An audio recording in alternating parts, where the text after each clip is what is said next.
It is beyond a doubt that all our knowledge begins with experience, meaning experience can be considered to have not only a lot of character, integrity, morality, fundamentals, imperativeness, authenticity, virtue about itself, but it also shapes our knowledge, carves out our character, and paves the way for our growth, development, consistency, learning, improvement, prosperity, and cultivation of new habits, practices, beliefs, talents, ideologies also. So everything ultimately comes off and because of and on the basis of experience, and because of our experiences, observations, communications, relationships also in one way or another. And not that everything comes from education, formal education, and monotonous, limited, finite degrees, but both are equal and go hand in hand. Or experience may also be more important than the acquisition of knowledge, the achievement of monotonous degrees,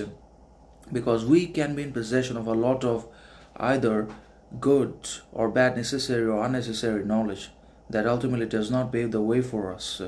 And the same goes for the modern education as well. But experience always proves to be helpful, worthy, assistive, suggestive, virtuous, distinct in our achievement, growth, progress, learning, ambition, etc. The realization of our dreams, the actualization of our desires, and everything else also becomes possible not just because of our education, knowledge, but also because fundamentally, imperatively of experience in one way or another. And obviously, our knowledge does not transcend or exceed our experience, and that means all the knowledge that we have been able to acquire, achieve, is because of experience.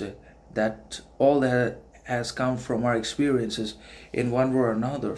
And it is also beyond a doubt that all our knowledge ultimately, essentially, fundamentally begins with experience. So experience is the beginner of knowledge. Experience is the creator, originator of knowledge that we have, that we possess, that we act upon.